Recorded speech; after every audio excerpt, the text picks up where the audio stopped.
আমি কানাই মাঝি, লোকে আমারে কালু কইয়া ডাকে। রাইতের বেলা জ্যোৎস্নার আলোয় মাছ ধরতে আমার খুবই ভালো লাগে। যদিও আইজ জ্যোৎস্না নাই, আইজ আমাবস্যার রাত। আমাবস্যার রাইতে নদীতে খুব একটা জেলের দেখা পাওয়া যায় না। আমাগো গ্রামের জেলেরা আমাবস্যার রাইতে নদীতে মাছ ধরতে ভয় পায়। আমার আবার অতটা ভয় লাগে না। হে বিরাট নদী, অদৃশ্য নিঃশব্দ তব জল, অবিচ্ছন্ন অবিরল চলে নিরবধি।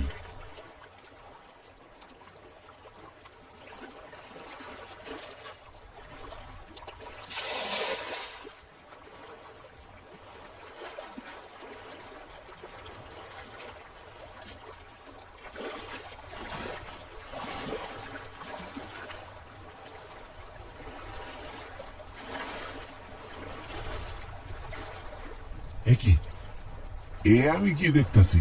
হ্যাঁ, জালে এত মাছ আইলো।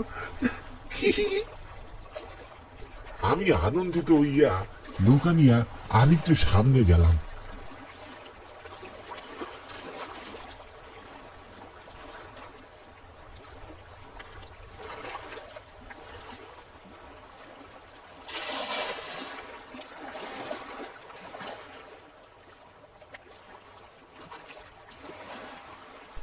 এইবার আমার জালে আগের চেয়ে আরো বেশি মাছ ধরা পড়লো। আমার খুশির আর কোনো অন্ত রইল না। আমি মনে মনে ভাবলাম, এতদিনে সৃষ্টিকর্তা আমার দিকে মুখ দিলা তাকাইছে। পরিবারের কোনো স্বাদ আহ্লাদ পূরণ করতে পারি না, শেষ কবে মাংস দিয়ে ভাত খাইছে মিল্লা গেছি।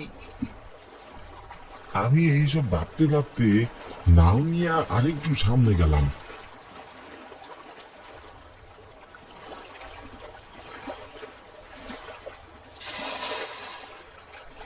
এইবার আমার জালে আরো বেশি মাছ ধরা পড়লো। খুশিতে আমার চোখ কপালে উঠতে গেল। আমি বহু বছর এই নদী থেকে মাছ ধরছি, কিন্তু নদীর এই দিকটাতে কখনো আসা হয় নাই। আশা হইলে নিশ্চয়ই এই মাছের খনির সন্ধান আমার জানা থাকতো। মাছ ধরতে ধরতে আমি যে নদীর ঠিক কোন দিকে আইসা পড়ছি ওইদিকে আমার কোনো হুঁশ নাই। আমাবস্যার অন্ধকারে আশেপাশের পরিবেশটা খুব একটা পরিষ্কার দেখা যাইতেছে না। হঠাৎই আমি সামনের দিকে চাইয়া দেখি, আমার সামনে একটা বিশাল চর। চর এলাকায় যে এত মাছ পাওয়া যায় এটা তো আগে জানা ছিল না। ছোট থেকে শুই না বড় হইছি, চরের আশেপাশে মাছ পাওয়া যায় না।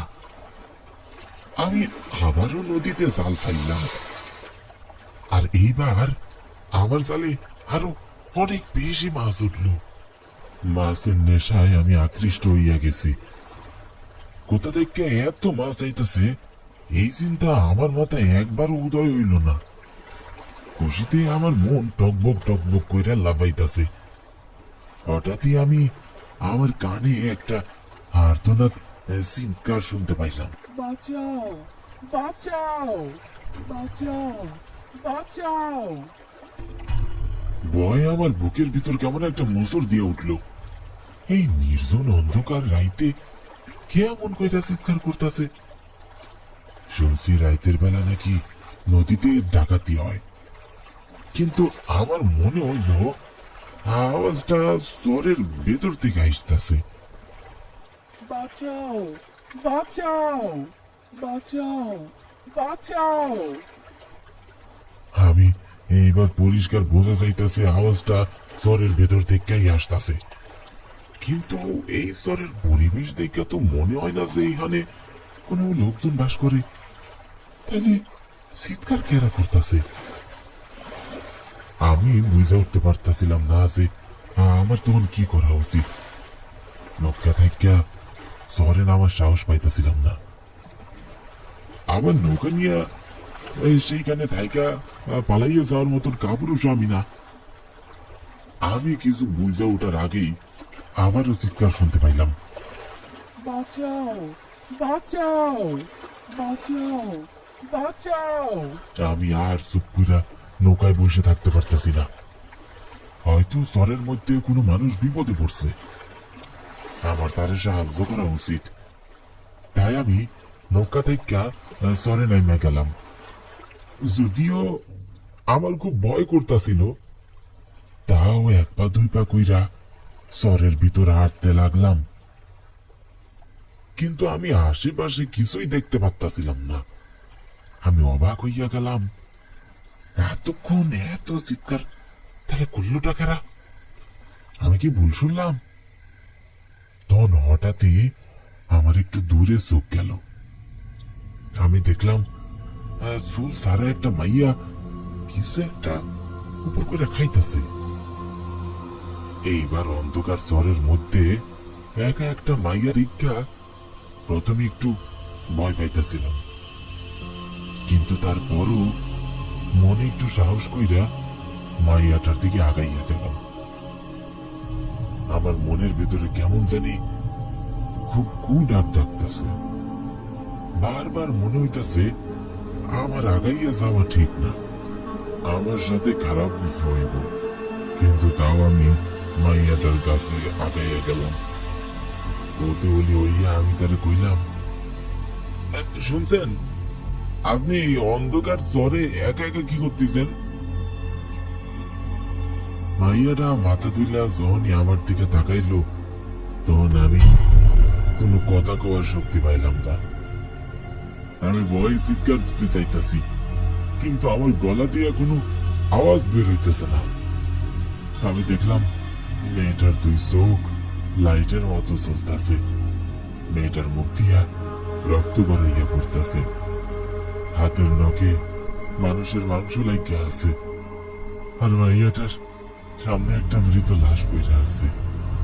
মাইয়াটার সেই লাশটার মুখ চিরা হৃৎপিণ্ড বাইর করে খাইতাছে। আমার আর বুঝতে বাকি রইল না যে এটা কোনো মানুষ না, এইটা একটা প্রেতাত্মা। আমার দিকে প্রেতাত্মাটা খুব ভয়ানক দৃষ্টিতে তাকাইয়া আছে।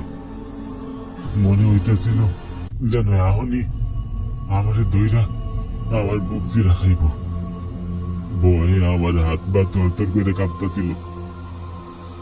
আমি আর এক মুহূর্ত সেখানে দাঁড়িয়ে থাকতে পারলাম না। আমি ভয়ে দৌড় দিলাম। আমার পিছনে পিছনে প্রেতাত্মাটাও ভয়ানক ছুটে আমাদের দাওয়া করতেছিল। দাঁড়া, কোথায় পালাচ্ছিস? দাঁড়া, দাঁড়া বলছি। প্রেতাত্মার এমন ভয়ানক সুরে আমি দৌড়ানোর শক্তি পাইতেছিলাম না। আমার প্রচন্ড ভয় করতেছিল, কিন্তু মনের মায়ায় আমি না থাইয়া খালি দৌড়াইতেছিলাম। একবারের লজ্ঞা পিছনে গুইরা তাকাই নাই। অন্ধকারে আমি পথ ঘাটে কোনো কুল কিনারা খুঁজে পাইতেছিলাম না। যেই দিকেই দৌড়াইতেছি খালি ফাঁকা জায়গা। দৌড়াইতে দৌড়াইতে একটা সময় আমি চরের মাঝখানে একটা ছোট্ট কুটির দেখতে পাই। আমি দৌড়াইয়া কুটির কাছে যাই আর জোরে জোরে দরজা ধাক্কাইতে থাকি।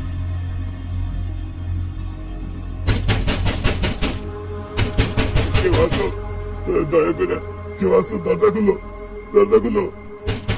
কে? কে দরজা ধাক্কায়? আমার খুব বিপদ, আমারে বাঁচান, একটু দয়া করে দরজাটা খুলেন।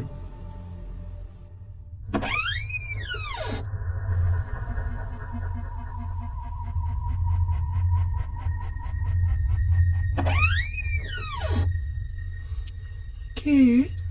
কে আপনি? এভাবে আমার ঘরে প্রবেশ করলেন কেন? আর দরজা বন্ধ করলেন কেন? আমি হাবাইতাছিলাম, আমার গলা দিয়া কোনো কথা বাইর হইতাছিল না। আমি তাকাইয়া দেখলাম আমার সামনে একটা নতুন বউ দাঁড়াইয়া আছে, গা ভর্তি গহনা, সোনার গয়না। দেখে মনে হইতাছে আজকেই বিয়া হইয়াছে। কিন্তু ঘরের ভিতরে প্রবেশ করে আমি আর কাউরেই দেখতে পাইলাম না, এমনকি বউটার স্বামীটারেও না। আমার চুপ করে দাঁড়াইয়া থাকতে দেখা বউটা বিরক্তি শূন্য আমারে কইল, কি হলো? আমার কথার উত্তর দিচ্ছেন না কেন? আমি কানাই মাঝি, নদী থেকে মাছ ধরি। মাছ ধরতে ধরতে এই চরের কাছে আইসা পড়ছিলাম। হঠাৎই কোনো মানুষের আর্তনাদ ছিল, আমি নৌকা থেকে নাইমা আশেপাশে খুঁজতেছিলাম। তখনই দেখলাম একটা প্রেতাত্মা মানুষের মুখ চিরা হৃৎপিণ্ড খাইতেছে। হ্যালো আমারে দাওয়া করলো, তাই আমি দৌড়াইতে দৌড়াইতে আশ্রয় নিতে আপনার কুটিতে আসছি। আমারে আমার এক গ্লাস পানি দিবেন? বউটা আমার কথার কোনো উত্তর না দিয়া পানি আনতে চলে যায়। একটু পরে বউটা এক গ্লাস পানি হাতে কইরা নিয়ে আমার সামনে আসলো, আর পানিটা আমার দিকে আগাইয়া দিল। আমি পানির গ্লাস হাতে নিতে নিতে বউটার মুখে তাকাইলাম, আর মনে মনে ভাবলাম, সত্যি বউটার মুখখানা দেখা বড়ই নিষ্পাপ মনে হয়। কিন্তু এই নির্জন স্থলে বউটা একা একা এনে কি কইরা? আমি যখনই পানি মুখে দিতে যাবো তখন দেখলাম গ্লাসের ভিতরে পানি না, গ্লাসের ভিতরে রক্ত। ভয় আমার পায়ের নিচের থেকে মাটি শুয়ে গেল। আমি আমার হাত থেকে গ্লাসটা ভালাইয়া দিলাম আর ভয়ে চিৎকার করে উঠলাম, "আহ!" তুই কি ভেবেছিলি তোর জন্য আমি পানি নিয়ে আসবো? হ্যাঁ, আমি বউটার দিকে তাকাইয়া দেখলাম এটা কোনো নতুন বউ না, এটা ওই প্রেতাত্মা। আমি একটু আগেই যারে মানুষের মুখ চিরা হৃৎপিণ্ড খাইতে দেখছি। ভয় আমার হাঁটু কাঁপতেছে। তুমি কেন আমার কাছে কি যাও? আমার সাথে এবার করতেছো কে তুমি? কারণ আমি তোদের বাঁচতে দিব না। তোদের মতো এমন জেলেদের জন্য আজকে আমার এই অবস্থা। সেদিন অনেক অনেক ধুমধাম করে আমার বিয়ে হয়েছিল। বিয়ের পর আমার স্বামী শ্বশুর আর বরযাত্রীরা আমারে নৌকাই কইরা শ্বশুর বাড়ি লইয়া যাইতাছিল। গা ভর্তি সোনার গহনা পইরা আমি শ্বশুর বাড়ি যাইতেছিলাম। আমার দু চোখ ভরা অনেক স্বপ্ন ছিল। হঠাৎ নদীতে ঝড় হইল। আমাদের নৌকায় মানুষ বেশি ছিল। নৌকায় ব্যালেন্স করতে না পাইরা ডুইবা গেল। তখন ওই আমাদের পাশ কাটাইয়া জেলেদের নৌকা যাইতাছিল। আমরা বাঁচাও বাঁচাও কইরা অনেক চিৎকার করলাম, কিন্তু তারা কেউই আমারে বাঁচানোর জন্য আগাইয়া আসলো না। আমাদের আর্তনাদ কেউই শুনলো না। পরের দিন সকালবেলা আমার স্বামী শ্বশুর আর আমার লাশ এই জ্বরে ফইরা ভাইসা উঠলো। আমাদের লাশের কোনো শেষ কার্য করা হইল না। এখানে আমাদের লাশ বইরা রইল পয়সা গইলা একটা সময় মাটির সাথে মিশা গেল। তারপর থেকে আমি তোদের মতো জেলেদের কখনোই ক্ষমা করি না। তোদের পেলে তোদের বুক চিরে খাই। আজ তোকে আমার হাত থেকে কেউ বাঁচাতে পারবে না। এইসব বইলা প্রেতাত্মাটা আমার দিকে আগাই আসতে লাগলো। আমি আমার গায়ে সব শক্তি দিয়ে দৌড়ছিলাম।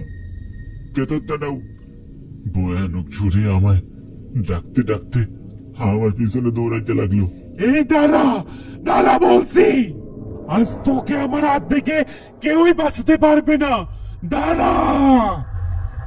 আমি একবারের জন্য পিছনে তাকাইলাম না।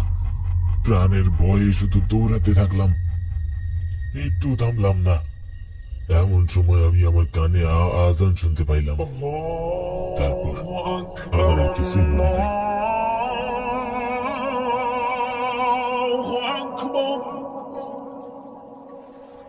দুপুরের কড়া রোদে তাপে আমি আর জ্ঞান ফিরা ভাই।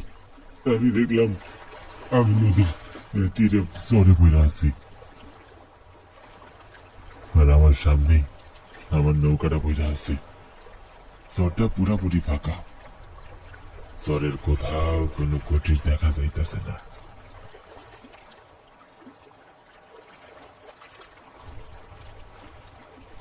আমি নৌকায় তাকাইয়া দেখলাম আমার নৌকায় কোনো মাছ নাই।